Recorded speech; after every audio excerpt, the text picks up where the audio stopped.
The air hung heavy, thick with the metallic reek of blood. Smoke choked the sky, a grim shroud over the charnel ground. Bodies, friend and foe alike, lay scattered like fallen leaves, their lifeblood staining the earth a gruesome crimson. Chung Myung, his armor rent and bloodied, leaned heavily against a shattered siege engine. His breath rasped in his chest, each inhale a searing lance of pain. The world swam before his eyes, a dizzying kaleidoscope of crimson and grey. He blinked, trying to clear his vision. The battlefield remained, a horrifying tableau of death and destruction. He tasted blood, metallic and warm on his tongue. It was his own, he realized, seeping from a gash above his eye. This was the end, he knew. He had fought bravely, pushing himself beyond the limits of mortal endurance. But even the bravest warrior could not outrun death forever. It had come for him at last. His body screamed in protest, every muscle and bone aching with the memory of countless battles. Scars, old and new, crisscrossed his flesh, a testament to a life spent on the edge of a sword. Each one held a story, a whisper of past victories and defeats.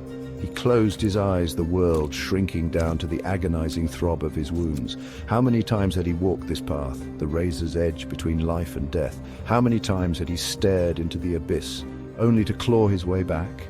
He had lost count, the years blurred together, a relentless cycle of violence and bloodshed. And for what? What had it all been for? A bitter laugh escaped his lips, tinged with blood. He had believed in something once, in a cause greater than himself. But that belief had long since turned to ash in his mouth. Through the haze of pain, he saw him. The enemy general, his armor gleaming even amidst the carnage. He stood tall and proud, a figure of almost serene power amidst the chaos. Their eyes met across the battlefield, a silent acknowledgement of the other's strength. Chung Myung felt a surge of respect, even admiration for his foe. He was a worthy opponent, one who would meet death with the same stoicism he had shown in life. He watched as the general raised his hand, a signal for his troops to attack. They surged forward, a wave of steel and fury. Chung Myung knew he should be afraid, but all he felt was a weary resignation. He drew his sword, the familiar weight oddly comforting in his hand. He would meet his end as he had lived, sword in hand, facing his enemies with courage and honor. He roared, a sound of defiance that echoed across the desolate landscape. And then he charged.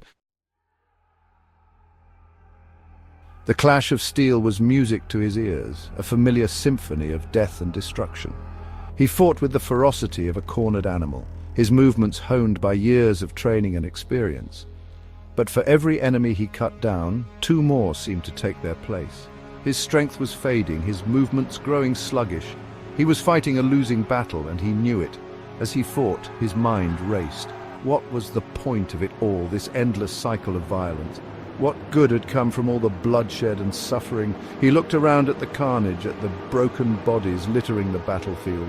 These were not faceless enemies, he realized, but men with families, with hopes and dreams of their own. And he had taken all that away from them just as surely as if he had plunged a dagger into their hearts. The realization hit him with the force of a physical blow. He was not a hero, he thought with a sickening certainty. He was a monster, a bringer of death and destruction. His vision blurred as he sank to his knees, his lifeblood seeping into the blood-soaked earth. He saw the enemy general approaching, his face unreadable. He closed his eyes, waiting for the final blow, but it never came. He opened his eyes to see the general standing before him, his expression one of strange sadness. He spoke then, his voice low and even. "You fought bravely, warrior," he said, "but your sacrifice was in vain. This war will change nothing. It will only breed more hatred, more suffering." Chung Myung stared up at him, his heart heavy with regret. He knew the general spoke the truth. He had wasted his life, he realized, fighting for a cause that meant nothing. He took a shuddering breath, the air catching in his lungs. He was tired, so tired. He just wanted it all to end.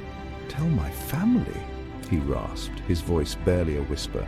"There's nothing more to say," the general said gently. "Rest now, warrior." Chung Myung closed his eyes, the general's words echoing in his ears. He had fought for nothing, died for nothing, and as darkness finally claimed him, he felt only a profound and aching regret.